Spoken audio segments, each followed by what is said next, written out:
Hi everyone. Do you know what this is? We'll take a look at it in a couple minutes. In this special episode of Fun with Maps. I'm your host Dan Hanson. This is going to be a little shorter, a little lighter episode of Fun with Maps. We're not going to look at one region's map. We're going to look at some of your feedback, answer some of your questions, and talk about some different kind of maps. So stay tuned for that. I want to thank you for all the feedback and responses we've been getting for the Fun with Maps show. Coming from all over the world, really appreciate it. For example, with the Fun with Maps Finland episode, you remember Finland here. Several of you wrote in and said that the shape of Finland, see that there, it's considered to be the Finnish maiden. It's a representation of the natural personification of Finland. So where some saw a whale or other things, officially kind of, a lot of you told us about the Finnish maiden shape of the map of Finland. In fact, some of you from Finland, remember I told you about the word sisu, probably my favorite non-English word that exemplifies the Finnish spirit. Well, one of you wrote, let me read this. He wrote, there's a saying in Finnish to raise up the spirit and remind us of sisu. And he gives me the Finnish, which I won't even try to pronounce, but it's basically a Finnish person will go through gray rock if necessary, or something like that. How cool. And another wrote, the best definition for sisu that I heard, when a Finn comes to a door that says push, he stares at the text, and as a typical Finn, he starts to pull it. And he pulls the door until it opens. Though people in Finland are very law-abiding, they don't like others saying what they should do. So that's some great feedback from Finland. That was a fun episode. I learned a lot.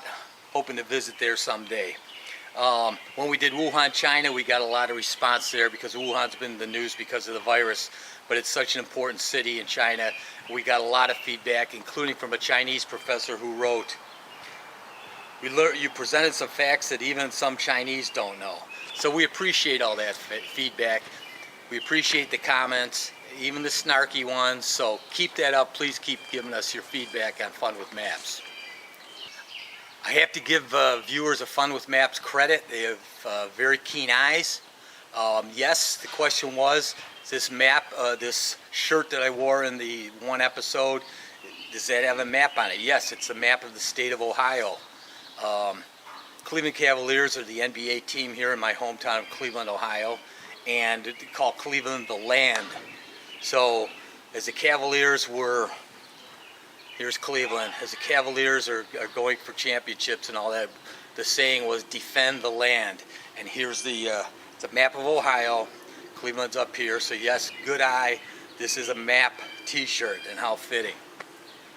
Another good catch by many of you, when they look at these maps, we have these big maps, and there's these dots stuck around a lot of them. Some have more than others. Well, basically we haven't cleared them off from the last event, but here's the idea behind those. As you know, we run the website clevelandpeople.com.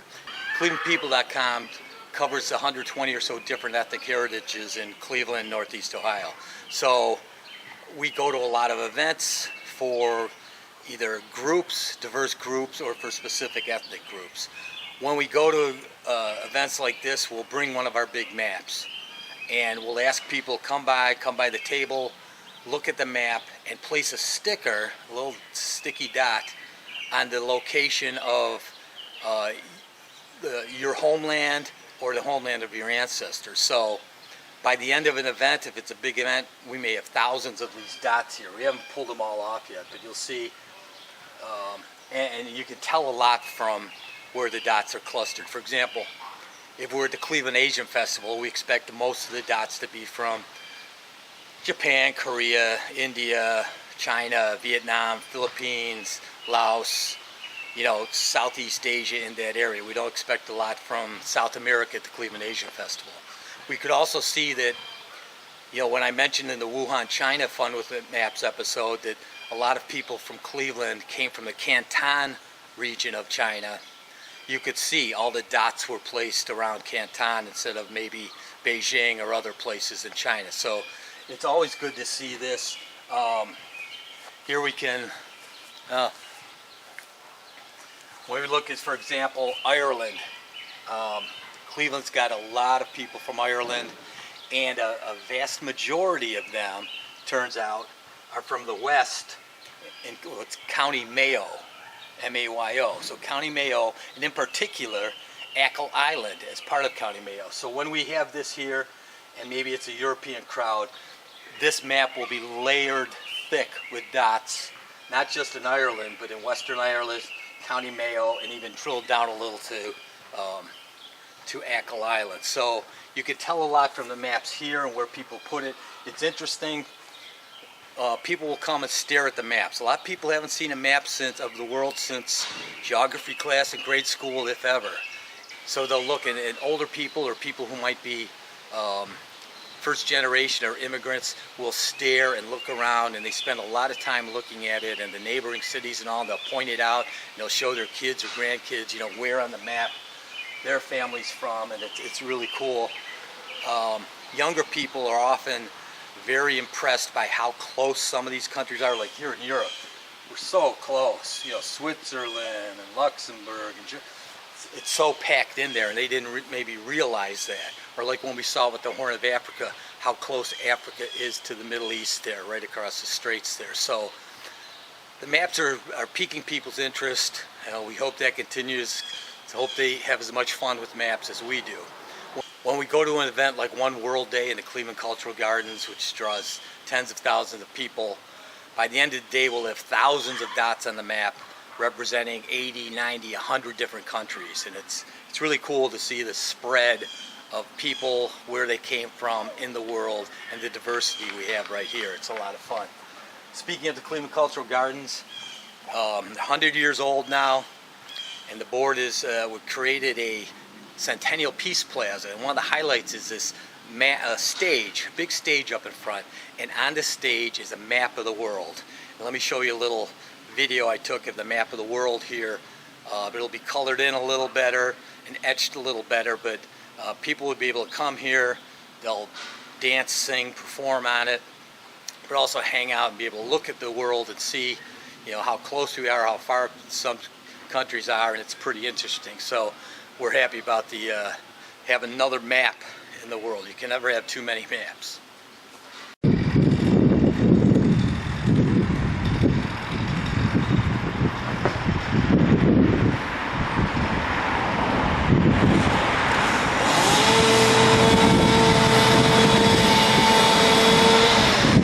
So at the beginning of this episode of Fun with Maps, I asked you if you knew what this was, and people of a certain age, sure, we all do. Before there was GPS everywhere and Google Maps and all, there were these foldable maps, and they're still out there, and they're very useful still. Here's an example, got it up here. This is a map of the state of Arkansas, for example. On one side it's got detailed all the cities, all the highways, all the roads.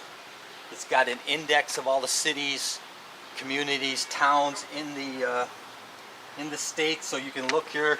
Let's see if there's a Cleveland, Arkansas, for example. So we look here. Okay, Cleveland is a D5. Here's D.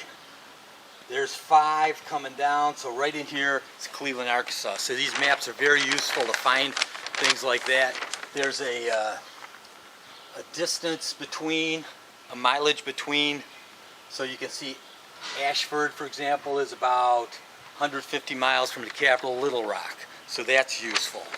Then if we turn it over,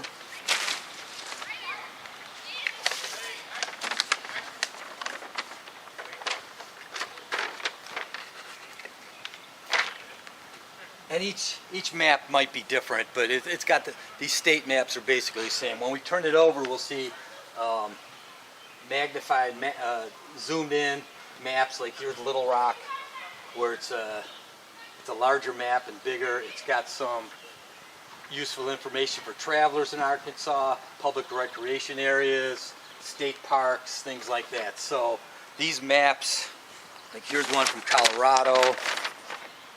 Colorado also has, for example, Colorado by the numbers. So there's 4 national parks, 8 national monuments, 23 creative districts, 41 state parks, all this stuff. And here's some of their scenic and historic byways. So these maps are very useful. Yeah, you can find this stuff on the internet, but it's a